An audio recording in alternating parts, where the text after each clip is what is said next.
kembali lagi membahas tentang konspirasi. Oke, persembahan buat beli ini ya. Udah. Oke. Ini jam 11 malam kita di mari tetangga. Jadi kita balik lagi ke beli. Monggo. Terangkat lagi beli, terangkat. Iya, ini aneh nggak tadi setiap kali saya ngomong sinyalnya langsung hancur gitu. Iya emang.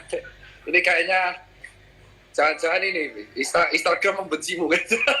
Iya, oke, gini aja. Oke, biar langsung to the point. Jadi ini tato kita langsung aja masuk.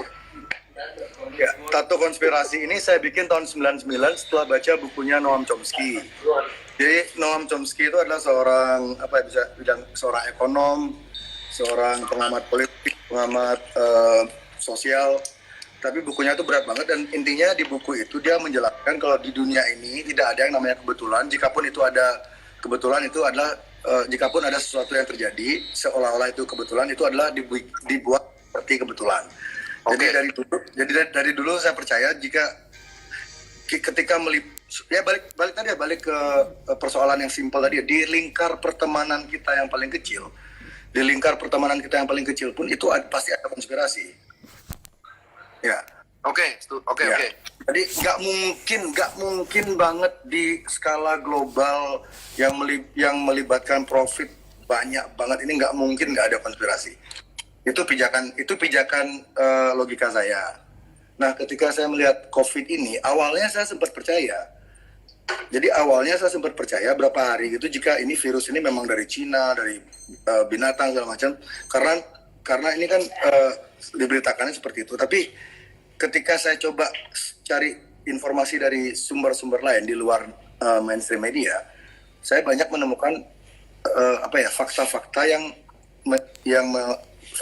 yang menyimpulkan kebalikannya gitu loh. Jika virus ini adalah man-made atau dibuat oleh manusia, jika COVID ini adalah sebuah skema dan mungkin ada hubungannya juga dengan kasus Pizzagate, itu jejaring pedofilia Gedung Putih yang sudah membunuh banyak orang yang mencoba membongkarnya. Jadi ini sengkarut banget ini saya ngelihatnya. Saya telusuri lagi lebih dalam, terus saya baca-baca lagi buku-buku yang lama saya baca tentang teori-teori ekonomi, tentang teori-teori politik. Ini sekarang masuk akal banget itu. Jadi memang ada siklus setiap berapa tahun sekali ekonomi itu dinolkan lagi. Ekonomi itu di-restart lagi. Kenapa begitu? Anda percaya nggak? Pemegang kendali atau pemegang kekayaan 99% kekayaan bumi ini dipegang oleh 1% kelompok. Itu sudah terjadi sejak dulu. Si Rosel. Iya, teman-temannya mereka lah, 1%. Saya bilangnya 1%. Jadi mereka sejak dulu menciptakan environment agar mereka itu tetap berada di puncak piramid. Agar mereka selalu tetap ada di puncak piramid, mereka perlu apa? Kontrol. Ya kan? Bayangin aja, jika mereka lengah misalnya, 1% ini lengah, mereka tidak mengontrol yang 99 ini, lama-lamanya 99-nya akan naik dan memakan mereka, dan mereka akan nggak jadi 1% lagi. Itu mereka tidak inginkan. Makanya ketika mereka melihat ada kan mereka punya tuh parameter politik, mereka udah punya banyak, ada think tanknya tuh udah gede banget. Jadi ketika think tanknya menyarankan kekuatan peta politik dunia seperti ini, peta ekonomi dunia seperti ini, jika kalian tidak melakukan ini dalam beberapa tahun, kalian akan turun dari puncak piramid, orang lainnya akan naik. Itu tidak diinginkan, karena sejak awalnya adanya peradaban ini, sejak awal adanya ilmu hukum moneter, teori moneter perbankan, itu mereka yang menentukan semuanya. Kenapa harga? Kalau beli C berarti, tapi secara umum percaya nggak sih kalau COVID itu ada? Percaya, berarti COVID ada? Percaya. Terus COVID ini berarti menurut BC berarti man-made ya? Menurut saya man-made. Dari laki-laki beli. Menurut saya. Terusin. Menurut saya COVID ini man-made. Ya. Terus? Dan balik tadi kemana tadi? Kita sampai di mana tadi terakhir? Sampai itu puncak piramid, terus COVID man-made ada. It's all about control. Dan kawan-kawan tolong yang menonton ini tolong jangan rasis. Ini bukan masalah perang antar negara. Ini bukan masalah perang antar ras. Elit global ini sengaja menciptakan ilusi jika ini adalah sebuah pertempuran antar negara atau antar ras. Mereka sengaja menciptakan ilusi itu agar mereka lebih gampang mengontrol konfliknya. Itu loh. Makanya sekarang kan banyak bilang, oh ini ulah Cina, ini ulah Israel, ini ulah Amerika. Buang dulu stigma itu. Ini sekumpulan 1% ini mereka nggak punya nationality. Mungkin di paspor mereka ada nationality, tapi mereka tuh jiwanya mereka tuh nggak punya jiwa kebangsaan, tidak punya jiwa nasionalisme, tidak. Mereka tidak beda, level pemikirannya beda. Mereka tuh ngelihatnya tuh bumi ini sebagai sebuah ya bumi tempat punyanya. Ya kalau bahasanya Lady Gaga apa global citizen lah gitu. Jadi mereka tuh tidak mengenal batas negara, tidak mengenal batas agama. Ada positif negatifnya kan. Kalau kita ngambil sisi positifnya, ya manusia tuh semakin mengikis perbedaan. Kalau perbedaan tuh semakin terkikis kan kemungkinan konflik itu berkurang. Tapi kalau kita melihat sekitar negatifnya, jika manusia itu seragam, maka akan ada beberapa kelompok yang dengan gampang memanfaatkan atau mengontrol kita dan mereka mendapatkan keuntungan. Sementara yang yang kebanyakan orang akan dimanfaatkan aja karena kalau kita ada seragam, misalnya kita sudah dipakai microchip semua, kita dipakai vaksin semua, kita seragam semua. Udah pasti ada yang kontrol dong. Nggak mungkin kalau kita semua seragam tuh nggak mungkin nggak ada yang kontrol. Dan yang kontrol tuh pasti orangnya itu aja. Tapi kalau misalnya kita tetap dibiarkan berbeda-beda, tiap negara tetap dibedakan tumbuh dengan gayanya mereka sendiri, dengan sistem ekonomi mereka sendiri, ya itu akan berbahaya bagi 1% ini. Makanya mereka tuh sangat mereka tidak suka dengan yang namanya demokrasi. Mereka tidak suka dengan yang namanya population growth. Jadi yang belum tahu ya, Bill Gates, mungkin yang ini bagi yang belum tahu ya, Bill Gates itu bukan seorang computer nerd yang mulai dari nol. Dia itu bukan seorang computer nerd yang mulai dari nol. Ayahnya dia sangat dekat dengan Rockefeller. Ayahnya dia sangat dekat dengan Rothschild. Itu bisa dicari di buku-buku sejarah. Jadi dari kecil, Bill Gates ini sudah didesain oleh lingkungannya untuk menjadi seperti dia sekarang. Sudah diproyeksikan. Dia tuh bukan yang punya Microsoft loh. Dia tuh cuma co-founder. Dia tuh punya duit, dia beli lisensinya, dia beli kepemilikannya, dia jadi bagian dari Microsoft. He's a fucking businessman. You know, bagi yang belum tahu ya, Bill Gates is a fucking businessman. Dia bukan malaikat, dia bukan dokter. Ini makanya kemarin saya emosi sama Mas Tirta tuh, Mas Ipeng tuh ketika Mas Ipeng ngomong ke saya, beli jangan ngomong hal yang di luar kapasitas. Saya langsung ngelihat ke Bill Gates loh. Anjing, seluruh dunia dibikin panik masalah kesehatan sama orang yang bukan dokter. Bill Gates lulusan dokter mana? Nggak ada. Tedros, bosnya WHO, dokter mana? Nggak ada. Tedros punya rekam jejak yang kotor. Dia pernah bikin kasus di Ethiopia. Bill Gates vaksinnya banyak yang gagal di India sama di Afrika.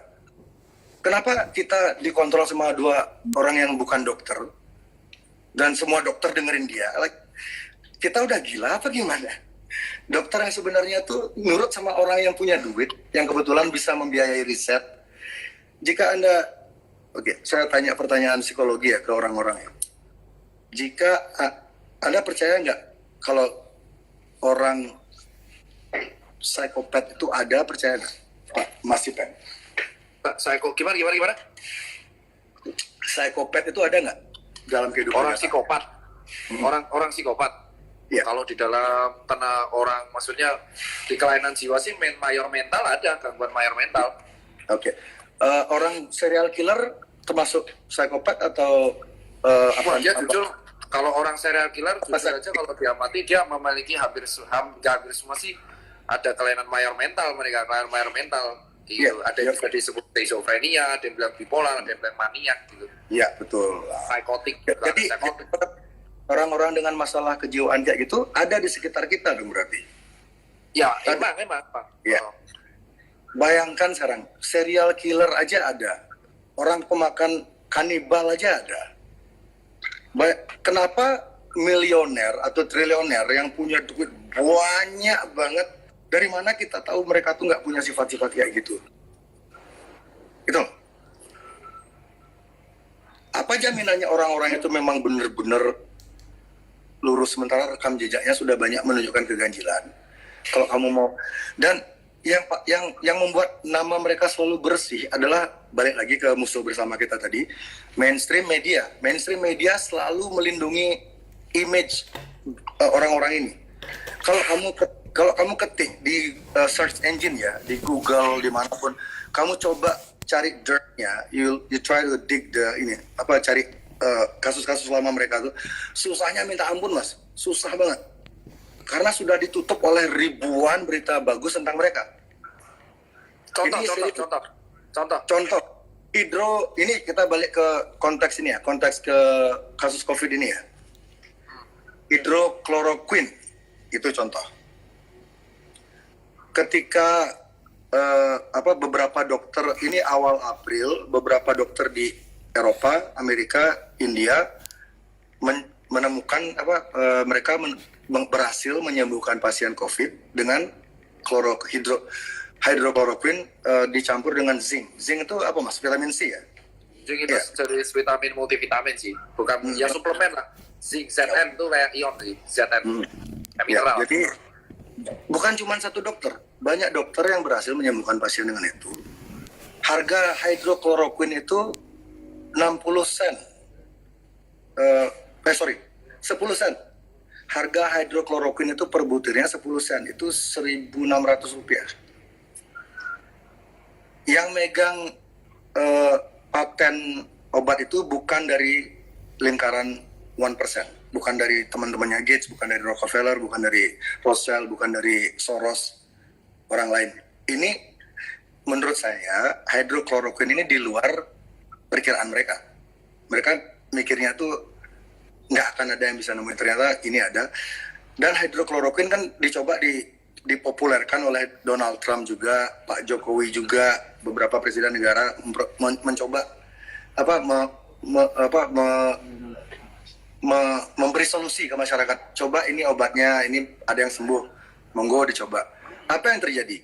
Seminggu setelah itu CNN, New York Times, Washington Post, Vice Magazine, semualah itu, hampir berpengaruh ya, yang diikuti sama orang-orang pintar, yang dipercaya sama orang yang kelas menengah ke atas, orang-orang di perusahaannya, orang-orang yang punya banyak anak buah, mereka yang ikuti media-media itu diserang. Jadi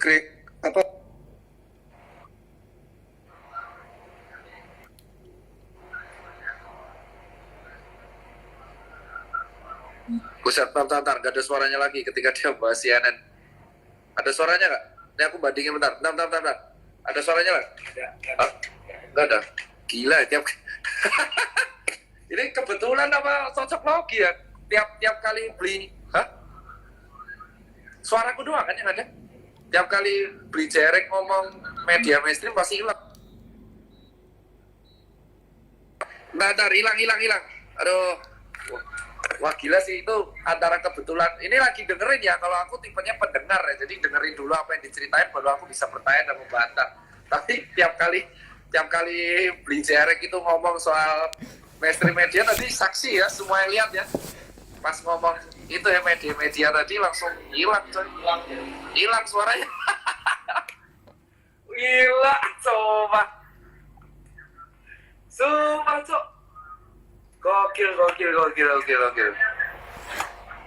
Tapi mumpung lagi ini di live, aku mengucapkan terima kasih ya. Kita nunggu lagi jerek. Gila.